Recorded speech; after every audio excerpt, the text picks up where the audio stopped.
माधव ने आते ही ऐसा फैसला लिया जिसने पूरे परिवार को हिलाकर रख दिया। किसी को भी इस बात का अंदाजा नहीं था कि वह इतना बड़ा कदम उठा लेगा। गुस्से में आग बबूला हुए माधव ने बिना किसी की बात सुने दिशा के पूरे परिवार को घर से बाहर निकाल दिया। मनीषा, दिशा और आर्यन को मजबूरन अपना सामान लेकर घर छोड़ना पड़ा। इतना ही नहीं, अब दादीसा के लिए भी इस घर में रहना मुश्किल होता नजर आ रहा है। हर कोई सोच रहा है कि आखिर माधव इतना बड़ा फैसला लेने पर मजबूर क्यों हुआ, लेकिन असली वजह अभी तक किसी के सामने नहीं आई है। यही वजह है कि कहानी अब एक ऐसे मोड़ पर पहुंचने वाली है जहां से हर रिश्ता बदलता हुआ नजर आएगा। दूसरी तरफ मायरा और मुक्ति ऐसा फैसला लेने वाली हैं जिसकी किसी ने कल्पना भी नहीं की होगी। दोनों खुलकर अरमान का साथ देने का फैसला करती हैं। पूरे परिवार के सामने वे दादीसा से कहती हैं, हमें समझ नहीं आ रहा कि हम अपनी माँ से माफ़ी कैसे मांगे। उन्होंने हमें यहाँ आने से कई बार मना किया था, लेकिन हम उनकी बात नहीं मान सके। आज हमें अपनी गलती का एहसास हो रहा है, लेकिन अब हम भी एक फैसला लेकर आए हैं।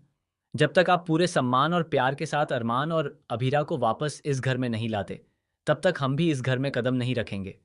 अगर अरमान और अभीरा इस परिवार का हिस्सा नहीं है, तो फिर हम भी इस परिवार का हिस्सा नहीं बनना चाहते। मायरा और मुक्ति की यह बात सुनकर पूरे घर में सन्नाटा छा जाता है। दादी सा पहली बार पूरी तरह खामोश हो जाती हैं। किसी के पास कोई जवाब नहीं होता। माधव भी कुछ पल के लिए सोच में पड़ जाता है। परिवार के बाकी सदस्य भी एक दूसरे का चेहरा देखने लगते हैं। किसी ने नहीं सोचा था कि मायरा और मुक्ति इतनी बड़ी बात सबके सामने कह देंगी। इसके बाद दोनों वहां से निकल जाती हैं, लेकिन उनका मन अभी भी बेचैन होता है।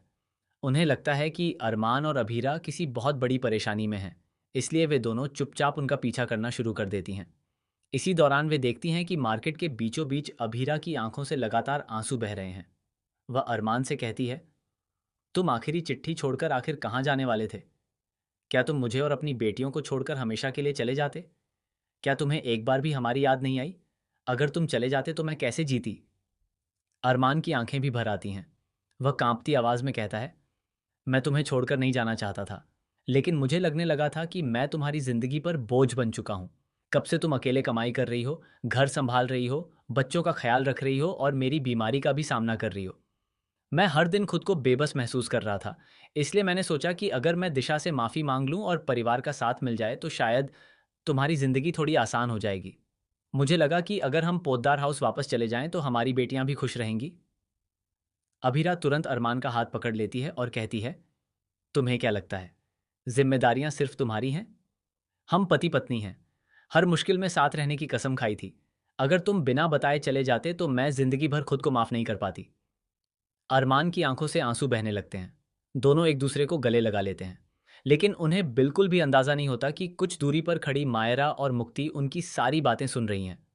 तभी मुक्ति को अचानक अपने माता पिता की वह बातचीत याद आती है जिसमें वे किसी दवाई और मेडिकल रिपोर्ट की बात कर रहे थे। मुक्ति घबराकर कहती है, मायरा, मुझे लगता है कि हमसे बहुत बड़ी सच्चाई छिपाई जा रही है। हमें अभी पता लगाना होगा कि आखिर उन रिपोर्ट्स में क्या लिखा है। दोनों तुरंत घर पहुंचती हैं। काफी देर तलाश करने के बाद मुक्ति को अलमारी के अंदर छिपी हुई एक फाइल मिल जाती है। कांपते हाथों से वह फाइल खोलती है और सारी रिपोर्ट्स मायरा के हाथ में दे देती है। जैसे ही मायरा रिपोर्ट पढ़ती है, उसके चेहरे का रंग उड़ जाता है। उसकी आंखें फटी की फटी रह जाती हैं। वह एक शब्द भी नहीं बोल पाती। रिपोर्ट्स में ऐसा राज लिखा होता है जिसे जानकर उसकी पूरी दुनिया हिल जाती है। रिपोर्ट्स के मुताबिक अरमान की बीमारी उतनी साधारण नहीं है जितनी अब तक सभी समझ रहे थे। लेकिन इससे भी बड़ा झटका तब लगता है जब दूसरी फाइल खुलती है। उसमें एक ऐसा मेडिकल दस्तावेज मिलता है जिससे पता चलता है कि कई साल पहले अस्पताल में बच्चों की अदला बदली होने का शक दर्ज किया गया था। यह पढ़ते ही मायरा और मुक्ति के पैरों तले जमीन खिसक जाती है। क्या अरमान सच में इस परिवार का बेटा है, या फिर इतने सालों से पूरा परिवार एक ऐसे सच के साथ जी रहा था जिसके बारे में किसी को कुछ पता ही नहीं था? इतने में पीछे से किसी के कदमों की आवाज सुनाई देती है। दोनों घबराकर पीछे मुड़ती हैं। वहां दादी सा खड़ी होती हैं। उनके चेहरे पर डर साफ दिखाई दे रहा होता है। दादी सा कहती हैं, वो फाइल बंद कर दो।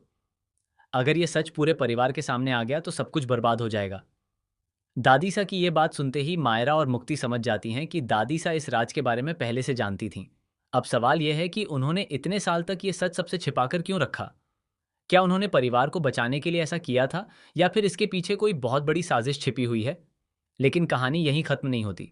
अगले ही पल फाइल से एक पुराना खत नीचे गिरता है। उस खत पर किसी अनजान व्यक्ति का नाम लिखा होता है और उसमें साफ लिखा होता है कि जिस दिन यह राज खुलेगा, उसी दिन पोद्दार परिवार का अस्तित्व खत्म हो जाएगा। ये खत पढ़ते ही मायरा और मुक्ति के होश उड़ जाते हैं।